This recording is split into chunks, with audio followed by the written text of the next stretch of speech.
All right, thank you for staying with us. Let's start that discussion now. Dr. Kimani Wamatangi is joining us here. Senator Kiambu is with us in studio. Dr. Alfred Mutua is joining us online from New York. And Dr. Boni Halwale, former Senator for Kakamega, is with us here in studio as well. We're still waiting for Honorable Wilson Sosion, nominated MP. When he shows up, we'll drop him into the discussion. But let's start off. From the dailies, there's a lot that's going on. Enter the politics of Father Christmas, says the Daily Nation. Political fishers of men, says the Standard. So from the Daily Nation perspective, Ruto's 100 billion kitty for informal businesses, Raila's 144 billion cash transfer fund stand out.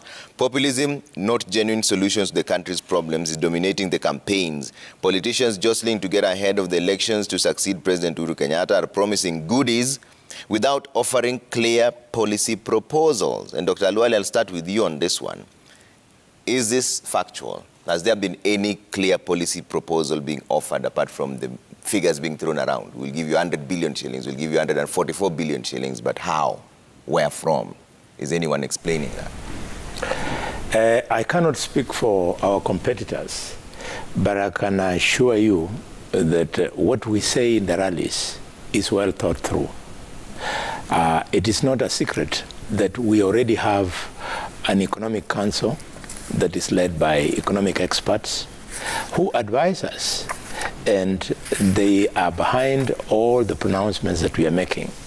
We are very responsible people, and therefore we know recklessness has no future in the politics of this country. In fact, one of the guiding principles in our campaigns going forward is that we must bring to an end the culture of dishonesty in the politics of the Republic. Fair enough. So the economists, where do they tell you you'll get the 100 billion for the informal businesses? The 100 billion, you have to manage the economy. It is not reckless like the way I saw Okoa Kenya, not Okoa, what they call it, One Kenya Alliance, saying that they were going to pay off all the public debt in 2 years. That's crazy. But ours is real. So where is it going to come from? It's going to come from the budget. And right now we still have a deficit. Yes.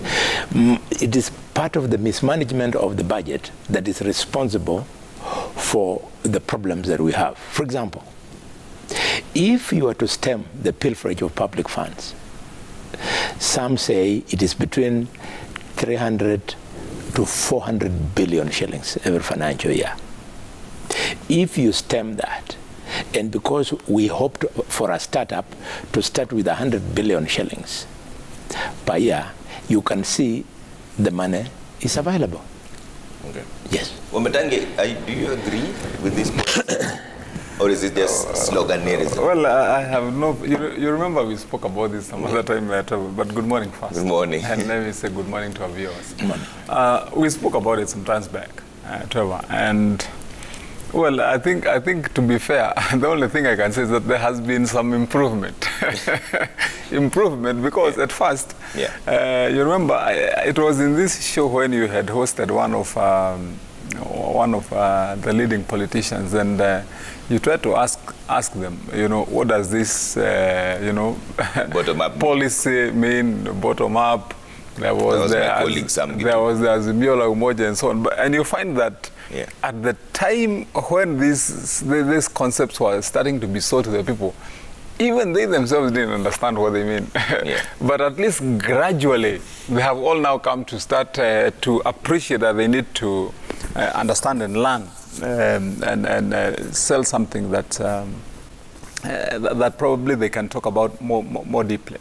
But my questions would revolve around two issues. First, Trevor, I think it makes more logical sense, although even manifestos are normally trashed even after launching. But it would make more logical sense if, for example, at the launch of a party like UDA, of ODM, if they're going to be relaunching, or any other party, including ANC, I saw they have some model of some 24 or whatever, and Pesa Mfukoni's ideology. At the launch, for example, of UDA, that they would have launched together with a manifesto that you can go through and read and say it is chronologued around this ideology, these are the promises, this is how they get this, how they get here. And I appreciate what Dr. Halwale says. Fine, they could be having the advices that they do. And of course, you expect many parties to have those advices.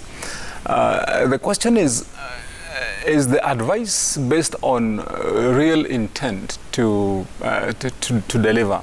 Yeah. And remember last time when we were speaking here, I said, and indeed I would like to repeat it to all our leading presidential hopefuls, that be careful what you ask for, because you might just get it. Yeah. And if you read even in the autobiographies of most presidents, yeah. I happened to have just read the book by Barack Obama, you know, the one he wrote last. I was just finishing it.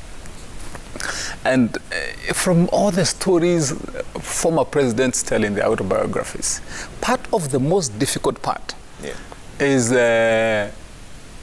living to the promises they made during elections. Because at that time we have gone to elections. Boni Halwale has gone to elections. And you know what happens during elections is that, you know, the bar is raised so high, the demands are all there equally high. Competition is cutthroat. Yeah. So that at that time you are so inclined to make promises. Actually, let me say this to Trevor. When we go for fundraisers yeah. and other social events as politicians, sometimes you even go, you're going to a fundraiser, you have 30,000 that you have said, I'm going to contribute this 30,000 here.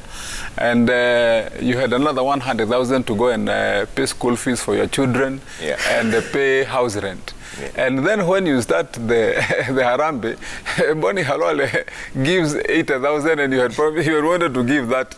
And then, then you're not even the chief guest, but you start asking yourself, I mean, how do Boni Halwale just outwit me here? Yeah. And he's a member of parliament, maybe I'm a senator. And then even the money you had put aside to go and pay school fees, you put it together and you give. I mean, that's how political competition sometimes forces you to do things that sometimes you did not even intend to do. Yeah. And so you find that when it becomes that competitive, because here we have these people saying that and we have this one saying that, you find that it is very possible yeah. that some of those teams that are advising, or even the political competitors themselves, are most inclined or would be likely inclined to make their deals as sweet as possible. And that is why I would not wholly dismiss the language used here by the nation, you know, yeah. describing some of those promises as niceties, and as populism. Goodies, as whatever. And I don't want to, you know, to poke holes into a policy that does not belong to me necessarily. But yeah. I would speak on behalf of the people of Kenya, because we have been treated to this so many times over. Yeah. So many times over. Actually, even today, if you go to the ward where an MCA was elected, or yeah. a member of parliament, you know, either, you know, National Assembly, or even a senator, yeah. part of the biggest problems that you find that the turnover of members re-elected back to parliament is yeah. probably at a ratio of 1 to 10, is because of broken promises, of things that were promised and they never happened. Yeah. And so, if you remember how we concluded our show last week, we were telling Kenyans, and I think I said it very loudly yeah. To our people, that I think we now have to own this game ourselves. Let's not wait all the time to be treated as the people of Kenya. Yeah. Let's be the ones to ask the hard questions, such that even when these promises are made, ask the hard questions such that you are sure that as close as possible, yeah. what you're being told is going to be done or happen is going to be so. Yeah. Lastly, remember even when we were speaking about the ODM's promises here, when they were saying that they're going to be giving 6,000 shillings yes. per homestead, and we debated this at length here. And Boni Halwale was here. And we were saying to them, and I would still want to repeat the same, that it is almost impossible to promise 50 million Kenyans that it is possible for you to go and bequeath them some form of handout of 6,000 shillings yeah. In form of some incentive to either to lift themselves up, because We cannot, and there is nowhere where a welfare state has ever, prospered or even moved a country forward. Okay. So, all in all, I think it is important for us to say it is okay. People can compete politically. We know there has got to be a president after President Uhuru Kenyatta in 2022 elected. Electioneering is all about making these promises and showing people that you can be able to do better than what was there. Yeah. But I think we also have to be mindful that we have a country to run. Okay. Development is real and it affects our people at the end of the day. So whatever is being promised now by all the political outfits, I think it had better be for real, and Kenyans would better put it to the test to see if it is. Dr. Mutua, are you hearing any genuine solutions to the country's problems, or is this just empty promises? Because I've had 4 million jobs, 1.5 million jobs were promised earlier on, they were never delivered. I'm hearing now 100 billion shillings for informal business. I also hear on the other ODM side 144 billion shillings cash transfer. Is there any genuine solution to the problems that we are facing as a country? You know, and Trevor, how are you? On to say jumbo to you and to my running mate over there, and also Dr. Alwale, to say jumbo from all this way in New York. I'm on the way home. And to also say hi to and good morning to all our viewers from all over the world, in Kenya, in Tanzania, in Uganda, the whole of East Africa, together with overseas who are watching us. Say jumbo. It's always good to praise the Lord and be happy when you wake up in the morning. Now, it is quite interesting listening to this debate, because it is a continuation of what we discussed last week, like what Dr. Matangi said. Dr. Halwale says that recklessness has no future in politics in Kenya. And he's trying to say that honesty is important. But the question we have to ask ourselves is this. You know, these people are who are talking and giving these ideas are either in power or have been in power. Even before we can start discussing what they are going to do if they become presidents, they need to tell us what have they done, which promises did they give, and what have they done, and furthermore, what are they doing now? As I said last week, we are still receiving our salaries, we are still receiving our packages.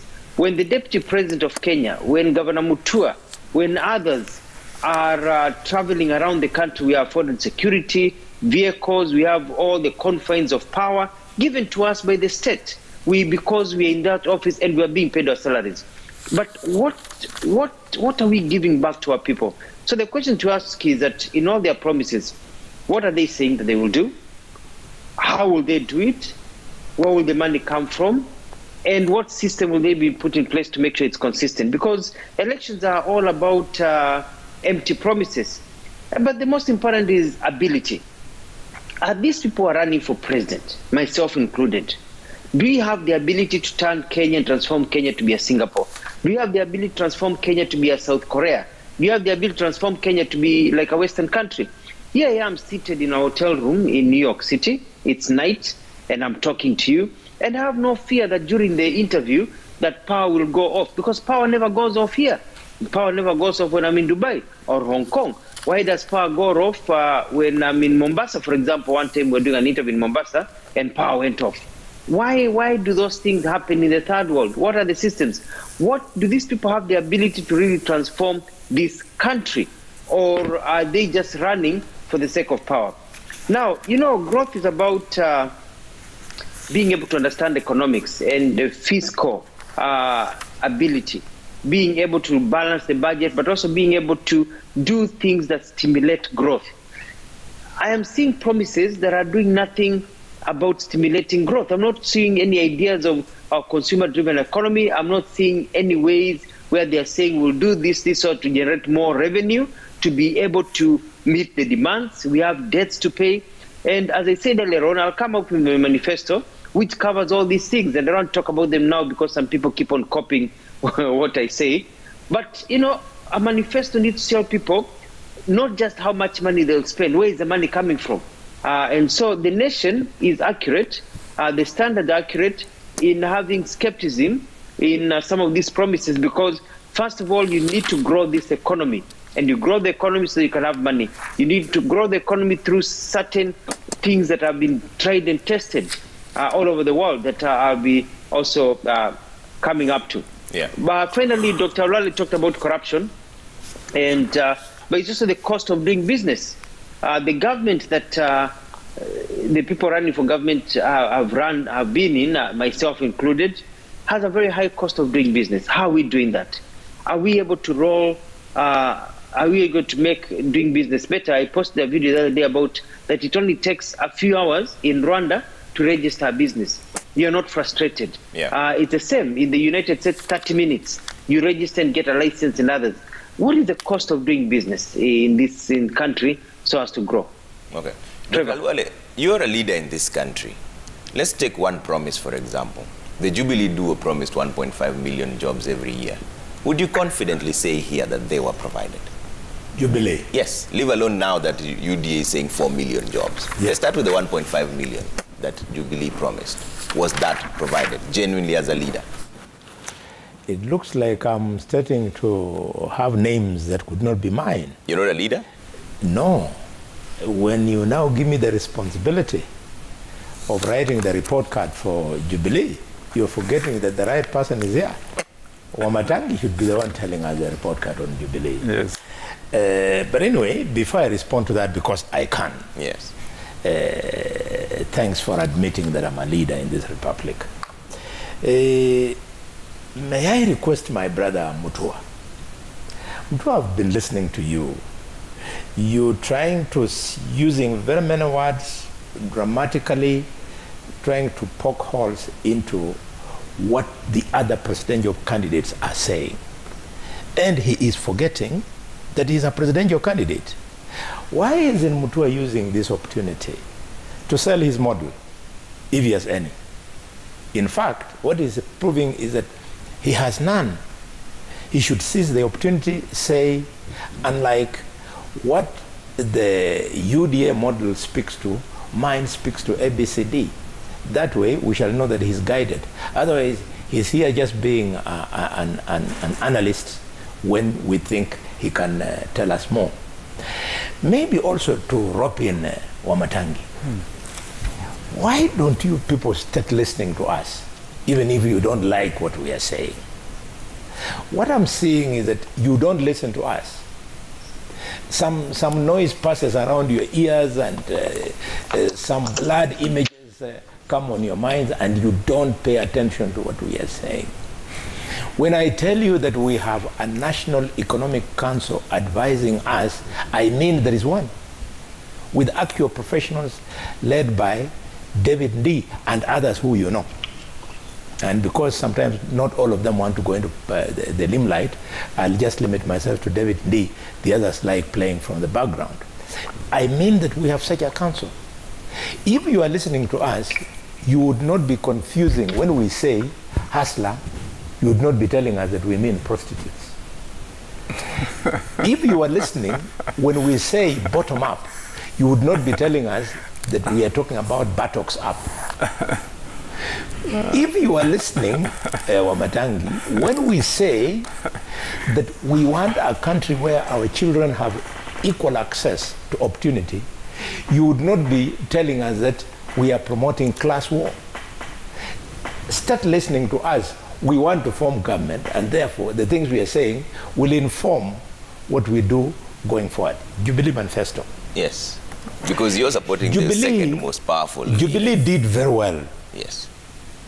And I must say it, in the first 5 years, Jubilee did very well, and you can speak to the kilometers of road, you can speak to the miles of electricity, you can speak to the SGR, and many other things. Were the jobs provided? However, the moment you do those things, automatically the jobs come. However, where they lost the script was in the second lot of the 10-year tenure, when now they put aside development and decided to focus on BBI. BBI is the biggest mistake that this country has made since independence. So had they continued on the trajectory that they had started in the first 5 years, they would have realized those 1.5 million jobs or more They would have. Now, so you're saying that they did not realize? They did not. I don't think so. Now, in our case, I'm confident that we will get the 4 million jobs. When people think of jobs in this country, they think of the jobs in the civil service, because the most reliable employer these days is the civil service. But when you open up the bottom-up economic model, you open up jobs in the informal sector, to scales that are realistic. And I'm glad that a businessman like my brother is here. Yeah. He'll confirm that for every little business you do, including washing cars, he washes my cars, the Senator Wamatangi, you create jobs. I go to Wamatangi's car wash place, and he has got probably 10 or so young people washing cars. He has girls there who receive to keep records. Those are jobs. Okay. Then he even has a girl from my village, I thank you for allowing her, who sells porridge there. You know, she comes and sells her porridge, not just to those boys who are working there, but even as customers who like black porridge.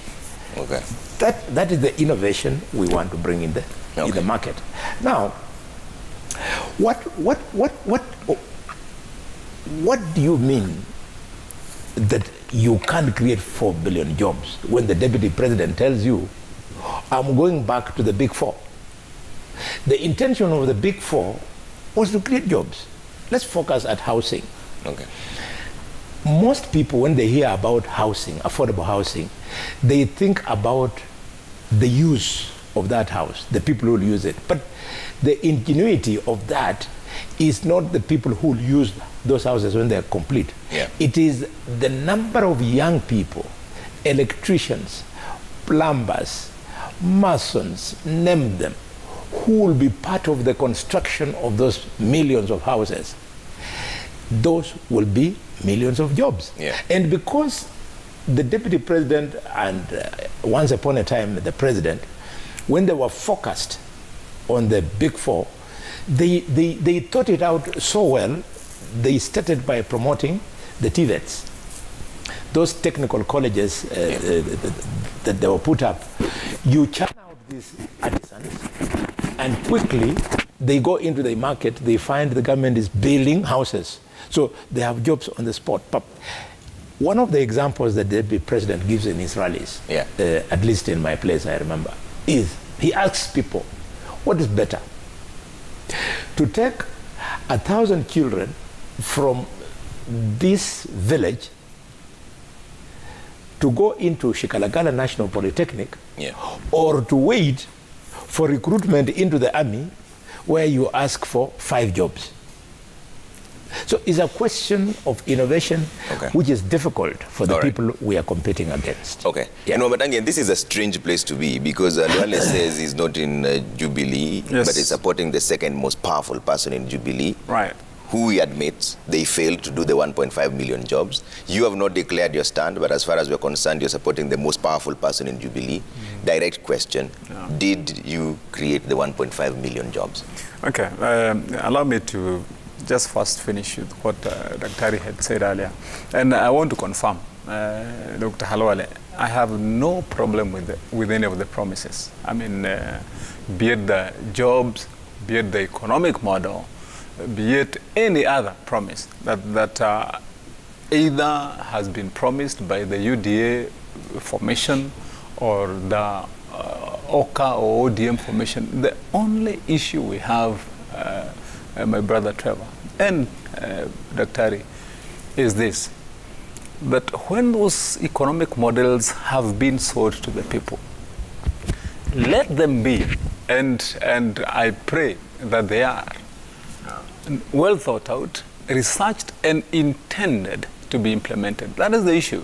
And such that at the end of the day, and that's what I said, Trevor, that Kenyans have been treated to this. They've been served this dish many times over. Yeah. You know, of promises, and then at a later date, a deviation, a change, a withdrawal, and a repromise, and another promise.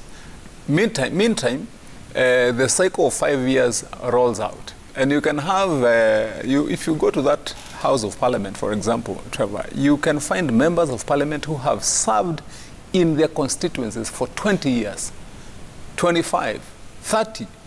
And if you went and asked the electorate, you will find, and let me just disclose, although not be, mentioning names, but I was in my county the other day, and a preacher rose to speak in a church, and he was referring to one fallen politician. And he said, you remember the days of so-and-so when we elected him here more than 5 times. Yeah. This time he would come and tell us, I'm going to put in water to make sure you all have water. Towards the end of that, he would say he's laid the pipes. Then the next session, he would come up with another promise. More than 5 cycles of elections, but nothing ever happened. In fact, he asked the congregation, up to today, do you people have water? They don't. And then this is what I'm saying, that whatever all of them are promising, they'd better be certain that they're going to deliver it. Because Kenyans will still be here to judge them.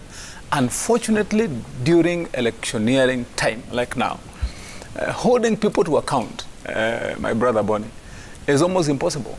It is almost, because, the considerations are so widespread. Right now, people are just more keen on finding who will succeed the outgoing president. And so it is a competition of now personalities, economic models, the might and power to mobilize, political strategizing, and all those things. But at the end of the day, when you reverse what you have been calling then that bottom up, if you go to that bottom, you will find that at that bottom, really, what the feel and the temperature of the bottom is hardly reflected or felt at the top.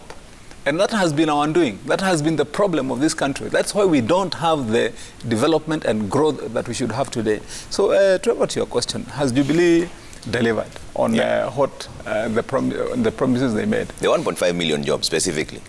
I may not have the scale or data, at hand to ask, precisely have they hit 1.5 million. But the fact is, if you followed the reporting, Trevor, of Treasury, I remember there was a time there was a report also by the planning department. Creation of jobs has been continuous. I remember there was a time, there was a report that was saying then that the creation of jobs had at one time hit the 600,000 mark.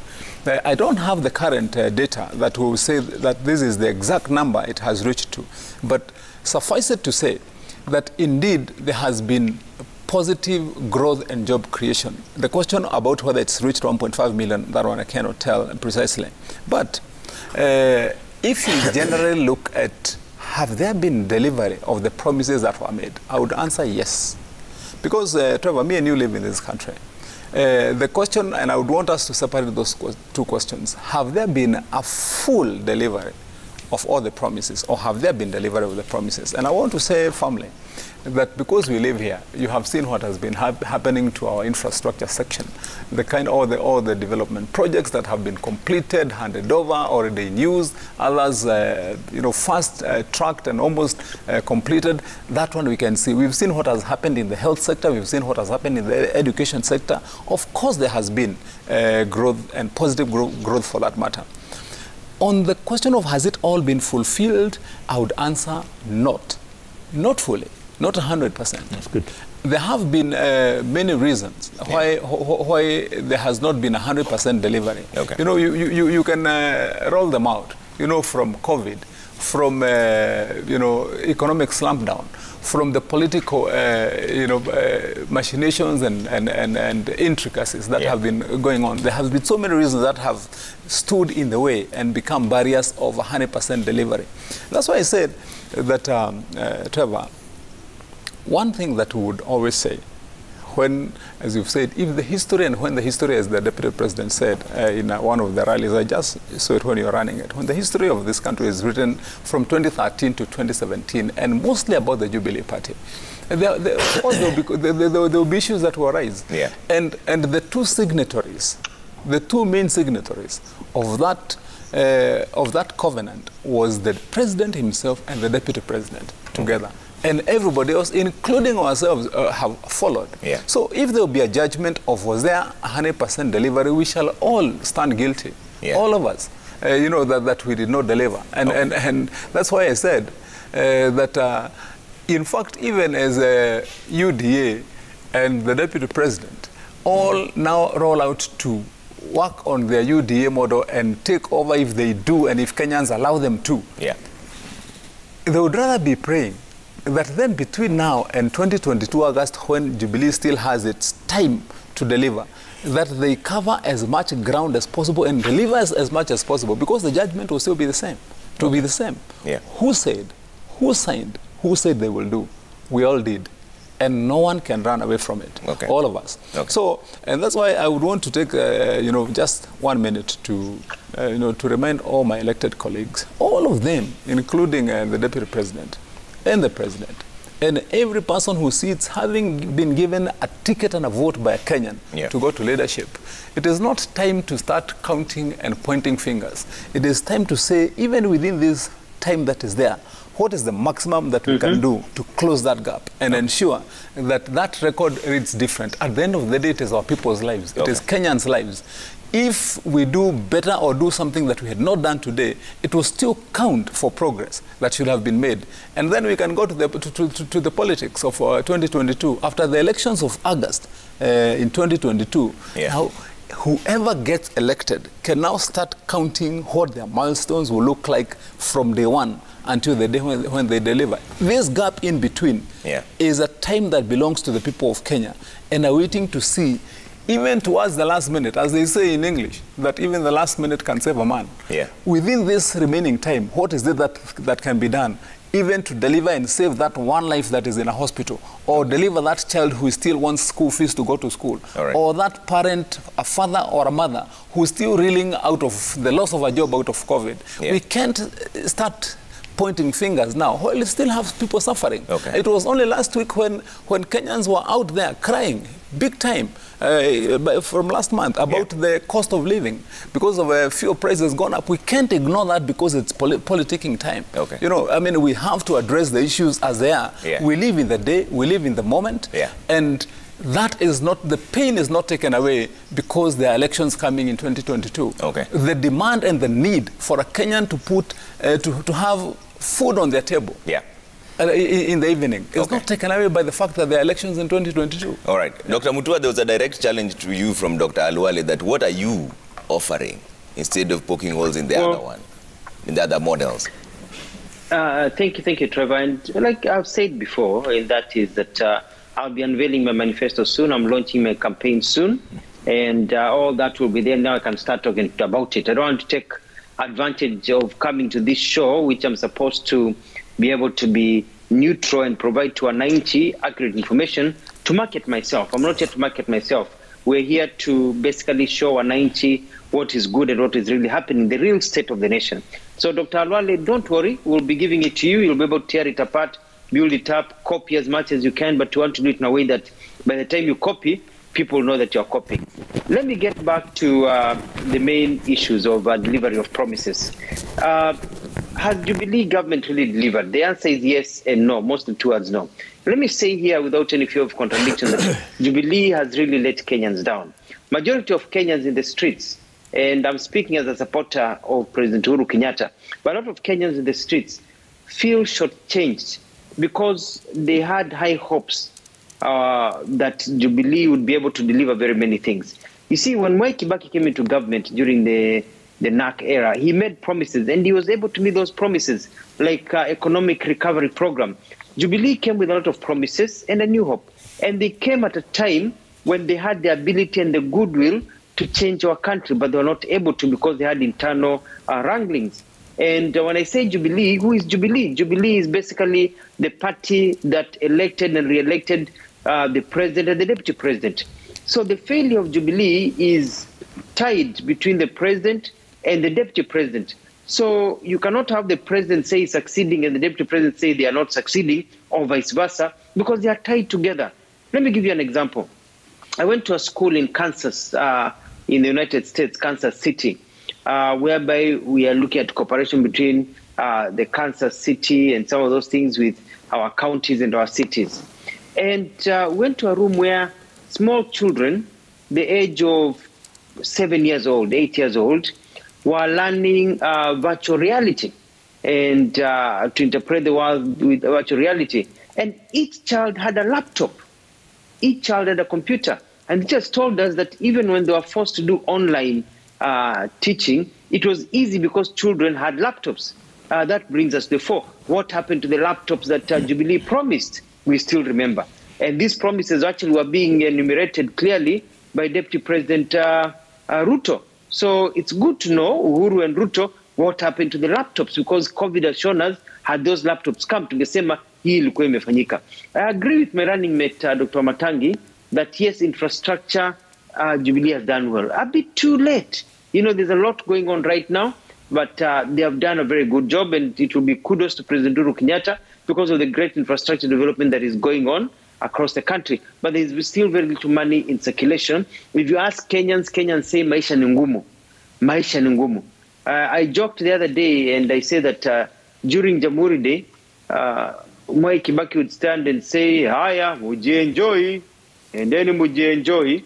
Today, Uhuru and Ruto cannot stand during Jamhuri Day and tell Kenyans, haya basi, nendeni mujie enjoy. You know, because watu watasema tunajienjoy na nini? Maisha imekuwa ngumu. Because the economy is really not moving. And this was just even before COVID. There was a slowdown because the inaction of policy or carrying out of the political direction that they had come up with has been scuttled by self-interest within this government. Now, let's talk about the economy shortly as I wind up, because we need to be making our points very quickly. You see, economic growth is about creating jobs, as Dr. Alwale has said, and not just in car washes, Dr. Matangi, but in both the formal and informal sectors. But it's also creating an economy whereby a child can go to school, finish Form 4, do the TVTs, which is very good, or go to university and come out knowing that they can go to a workplace and compete and get employment. But you've got a slowdown of the economy. There's no employment because they have not widened the tax gap. They have not really widened the base so that people can pay more taxes and jobs are created, etc., etc., things that I'll be talking soon when I launch my manifesto. So there's been that challenge. The other challenge is corruption. You know, I'm in the country of where the issue of Black Lives Matter has come up. And there's a joke that is told. You might have heard that here in New York City, if a police officer stops you and you're a black person and you start reaching into your pocket, you're shot because they think you're reaching for a gun. In Nairobi, if a police officer stops you and you reach into your pocket, they start smiling. They become very happy because you're reaching for something, wapatie kitu kidogo. You know? So, you know, and there's a big difference. Because you see, that form of corruption that has become so institutionalized in our country, that watchmen, you give kitu kidogo, police kitu kidogo, you want a title, kitu kidogo everywhere, that corruption that has become endemic is a problem in our system. And Jubilee has failed in curbing the corruption. And that is why when people say that people are very corrupt, is because in their daily life there's so much corruption that they think the senior officers are corrupt. I'm not saying they're not corrupt, but they think everybody senior government is corrupt because in their daily life is a struggle in Kenya, and that's the reality. I meet a lot of young people, they are tired, they want to form of change. So talking about Black Lives Matter and the question of breathing, Kenyans are feeling it's time they needed to have somebody who can make them breathe.